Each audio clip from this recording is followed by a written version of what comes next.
Assalamualaikum warahmatullahi wabarakatuh. Berjumpa kembali di Z2H Insight Channel. Apa kabar semuanya sobat? Mudah-mudahan selalu dalam keadaan baik-baik saja. Senang sekali saya bisa berjumpa untuk berdiskusi serta membahas hal-hal yang menarik yang ada di sekitar kita. Di beberapa episode yang lalu kita sudah pernah membahas seputar dunia pendidikan. Tentu kalau kita berbicara tentang dunia pendidikan, tidak afdol rasanya kalau tidak membahas seputar dunia pendidikan yang ada di negara tetangga kita, tepatnya di negara Malaysia. Ya, negara Malaysia adalah salah satu negara tetangga kita dari beberapa negara tetangga yang lain seperti Filipina, Brunei, Thailand, Singapura, dan seterusnya. Tentu yang ada di kawasan Asia Tenggara. Pada episode kali ini kita akan khusus membahas seperti apa pendidikan yang ada di Malaysia. Mengapa saya akan bahas hal ini? Ikuti terus videonya. Ayo kita belajar bersama. Jangan skip videonya dan seperti biasa kita putar dulu intronya.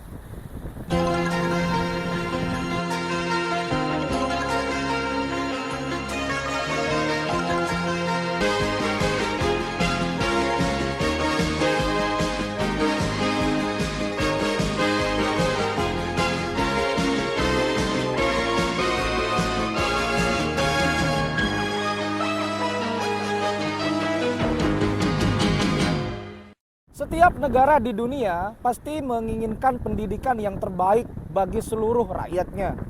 Dengan pendidikan yang baik tentunya sebuah negara bisa menjadi maju, sebuah negara bisa menjadi bersaing, dan sebuah negara bisa menjadi negara yang hebat dan unggul dalam setiap lini kehidupan. Karena memang pendidikan itu adalah salah satu indikator ciri-ciri negara maju. Tak terkecuali negara tetangga kita yang bernama negara Malaysia. Ya, negara yang ada di Semenanjung Malaya ini adalah salah satu negara yang ada di kawasan Asia Tenggara. Dan negara ini berbatasan langsung dengan negara kita tercinta, yaitu negara Indonesia. Jika kita berbicara tentang pendidikan yang ada di Malaysia, khususnya dari segi sejarah, tentu sangat berkaitan dengan negara Inggris. Atau dalam hal ini adalah United Kingdom, Britania Raya. Karena di zaman dahulu, di masa lalu, Malaysia pernah dijajah oleh Inggris. Dan sampai saat ini negara tersebut tentu masih memiliki sistem pendidikan yang diwariskan oleh kerajaan Inggris. Pada episode kali ini kita akan khusus membahas seperti apa pendidikan dan potret dunia pendidikan yang ada di negara tetangga kita, negara Malaysia, yang memiliki sirkuitnya seperti sirkuit Sepang dan yang memiliki menara kembar yang sangat ikonik, yaitu Menara Petronas. Seperti apa ulasannya? Saya sudah merangkum dari berbagai sumber tentang pendidikan yang ada di Malaysia ini. Tentu kalau sobat punya pandangan atau komentar yang lain terkait dengan pendidikan yang ada di Malaysia ini, silakan kita berdiskusi di kolom komentar. Saya telah merangkumnya dalam sebuah catatan kecil. Tentunya ini adalah sebagai referensi saya dari berbagai sumber. Kalau sobat sekali lagi punya komentar, silakan kita bisa berdiskusi di kolom komentar. Seperti apa pendidikan di Malaysia itu? Umumnya pendidikan di Malaysia itu ada beberapa tingkatan, sama seperti di negara-negara yang lain, seperti di Indonesia. Ada pendidikan yang levelnya rendah atau sekolah dasar, kemudian ada sekolah menengah, baik sekolah menengah pertama dan sekolah menengah atas, kemudian ada pendidikan pra-universitas, dan ada pendidikan universitas atau pendidikan tinggi dalam hal ini. Nah, seperti apa pendidikan sekolah dasar yang ada di Malaysia itu? Pendidikan sekolah dasar yang ada di Malaysia itu umumnya sama dengan Indonesia, yaitu lebih kurang 6 tahun pendidikan. Tetapi perbedaannya pada tahun ke-6 pelajar di sana itu mengikuti ujian yang bernama UPSR. Apa itu ujian UPSR? UPSR adalah ujian penilaian sekolah rendah.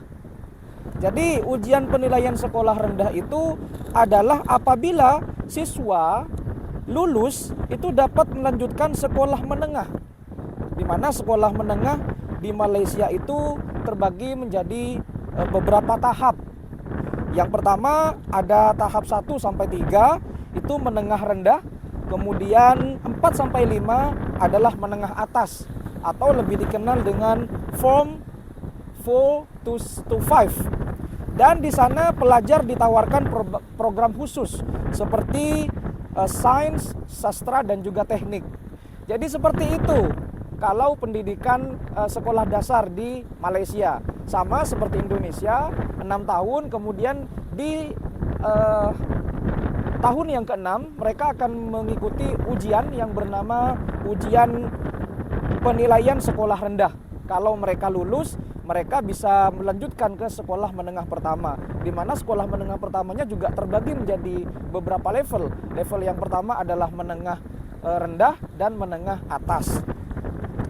Kemudian setelah mereka lulus, maka mereka akan masuk ke sekolah menengah. Nah, seperti apa sekolah menengah di Malaysia itu? Sekolah menengah di Malaysia itu terbagi menjadi beberapa level. Level yang pertama adalah sekolah kebangsaan. Sekolah kebangsaan itu menggunakan bahasa Melayu, ya. Sekolah kebangsaan itu menggunakan bahasa Melayu sebagai bahan pengantar atau bahasa resmi pengantar pendidikan selama proses belajar mengajar di sana. Kemudian ada sekolah jenis kebangsaan. Ya, sekolah jenis kebangsaan itu adalah sekolah yang merupakan bahasa pengantarnya menggunakan beberapa bahasa. Salah satunya adalah bahasa Inggris, kemudian bahasa Mandarin, bahasa Tamil. Karena kalau kita ketahui Malaysia itu kan terdiri dari 3 etnis. Tentu yang pertama adalah etnis Melayu, kemudian yang kedua ada etnis China, dan yang ketiga ada etnis India. Jadi sekolah jenis kebangsaan itu memiliki 3 bahasa pengantar. Yang pertama adalah bahasa Inggris sudah pasti, karena bahasa Inggris di Malaysia itu sudah menjadi bahasa kedua. English language in Malaysia become a second language, not a foreign language. Yang pertama tentu bahasa Inggris sebagai bahasa pengantar, kemudian yang kedua adalah bahasa Mandarin, dan yang ketiga ada bahasa Tamil, ya mirip-mirip seperti bahasa India. Makanya kalau Anda berkunjung ke Malaysia, kemudian rata-rata anak SD bahkan anak SMA di sana sudah mahir berbahasa Inggris, karena memang bahasa Inggris di Malaysia itu sudah menjadi bahasa kedua. Ya, selain bahasa Melayu, bahasa pertamanya berbeda dengan Indonesia, di mana Indonesia bahasa pertamanya adalah bahasa daerah atau bahasa ibu, sedangkan bahasa keduanya adalah baru bahasa Indonesia, dan yang bahasa Inggris itu menjadi bahasa asing, terutama bahasa asing yang digunakan di perguruan tinggi. Selain bahasa asing juga ada seperti bahasa Arab dan lainnya, ya. Oke, itu adalah sekolah menengah di Malaysia. Kemudian setelah siswa itu lulus dari sekolah menengah di Malaysia, baik sekolah yang berbahasa Melayu atau yang disebut dengan sekolah kebangsaan dan sekolah yang jenis kebangsaan, maka mereka akan melanjutkan ke pendidikan pra-universitas.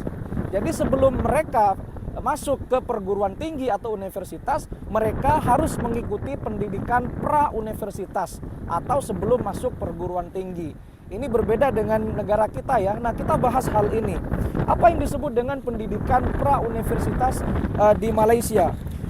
Yang dimaksud dengan pendidikan pra-universitas adalah pendidikan lanjutan setelah pendidikan sekolah menengah, di mana pelajar dipersiapkan untuk memasuki universitas. Kenapa ini diterapkan di Malaysia? Agar siswa-siswanya tidak salah pilih jurusan. Ya, tidak salah pilih jurusan. Makanya kalau di Indonesia itu kenapa banyak sarjana-sarjana yang salah jurusan? Karena mungkin ada berbagai faktor. Faktor utama ya karena mungkin keinginan pribadi, keinginan orang tua, ikut-ikutan teman, dan ditambah tidak adanya pendidikan prasekolah di Indonesia. Ini hanya sebatas berkomentar, ya. Kalau sobat punya komentar yang lain silakan dikomentari dan kita berdiskusi di kolom komentar. Jadi di Malaysia itu ada pendidikan pra-universitas, di mana pendidikan pra-universitas itu bertujuan untuk mencari tahu di mana minat siswa kepada jurusannya yang akan diambil ketika mereka nanti pergi atau melamar ke sebuah universitas. Dan ada ujiannya lagi di sekolah prauniversitas itu. Apa ujiannya? Ujiannya adalah SPM. Apa itu SPM? SPM itu adalah Sijil Pelajaran Malaysia. Sijil Pelajaran Malaysia. Jadi sudah banyak sekali ujiannya ya. Dan ketika mereka lulus dari ujian Sijil Pelajaran Malaysia atau yang disingkat dengan SPM itu, baru mereka boleh mendaftar di universitas yang mereka inginkan. Kalau mereka belum lulus, ya maka mereka harus mengulang lagi dari tahun ke tahun. Tentu ini memang menyita waktu, tetapi setidaknya ini menghindari salah jurusan ketika mereka melamar atau memutuskan untuk sekolah atau kuliah di perguruan tinggi yang mereka tuju. Seperti itulah pendidikan yang ada di Malaysia. Ini sedikit berbeda dengan negara kita ya, negara Indonesia. Nah, berikutnya adalah Malaysia itu juga pelopor program twinning. Ya, apa itu twinning? Secara bahasa, twin itu kan kembar. Twinning itu adalah sebuah program di mana mahasiswa atau calon mahasiswa dalam hal ini memungkinkan untuk mengambil dua jurusan dalam satu waktu sehingga mereka memperoleh dual degree atau dua gelar sekaligus dalam satu masa pembelajaran. Jadi misalkan Anda mengambil jurusan teknik, kemudian Anda mengambil jurusan yang lain. Jadi Anda bisa seperti itu di Malaysia. Anda ketika lulus punya dua gelar dalam satu waktu masa perkuliahan. Itu yang disebut dengan program twinning. Dan Malaysia sekitar tahun 1980-an itu mempelopori program itu dan bekerja sama dengan beberapa negara superpower seperti USA, UK, Prancis, New Zealand, Jerman, Australia, dan lain sebagainya. Bayangkan ya betapa uniknya sistem pendidikan yang ada di negara tetangga kita, negara Malaysia itu. Sekedar catatan saja bahwa dulu Malaysia itu ternyata pernah mengimpor guru dari Indonesia. Karena dulu guru di Indonesia itu kan sangat banyak. Kemudian di Malaysia pada waktu itu sekitar tahun berapa ya? Tahun 60-an, 70-an.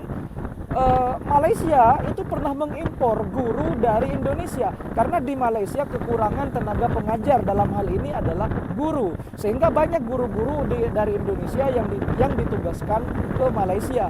Tetapi sekarang itu berbalik 180 derajat ya. Secara pendidikan memang Malaysia itu berada di sedikit di atas kita ya, karena memang di sana secara kebahasaan terutama bahasa Inggris selaku bahasa internasional dan bahasa PBB di Malaysia sudah bisa diberlakukan sebagai bahasa kedua, bukan sebagai bahasa asing. Itu yang pertama. Yang kedua, Malaysia itu bisa dikatakan selangkah lebih maju dalam hal pendidikan adalah banyak di sana siswa-siswanya yang berprestasi dalam bidang internasional, baik seni, kemudian robotika dan seterusnya, dan juga banyak sekali ilmuwan-ilmuwan dari Malaysia. Sekali lagi ini hanya gambaran ya. Kalau sobat punya komentar, punya tanggapan, silakan dikomentari di kolom komentar. Mudah-mudahan video ini bisa bermanfaat kepada kita semua agar kita selaku bangsa Indonesia bisa bahu-membahu untuk selalu terus mengupgrade diri, untuk selalu terus belajar demi memperbaiki pendidikan mutu yang ada di Indonesia. Terima kasih sudah menyimak video ini. Mudah-mudahan bisa memberikan manfaat kepada kita semua. Jangan lupa kalau ada komentar silakan kita berdiskusi di kolom komentar. Dan jangan lupa untuk terus mendukung channel Z2H Insight berkembang agar saya selalu semangat untuk membuat konten dengan cara like, comment, share, dan subscribe. Sampai jumpa di video berikutnya. Wassalamualaikum warahmatullahi wabarakatuh.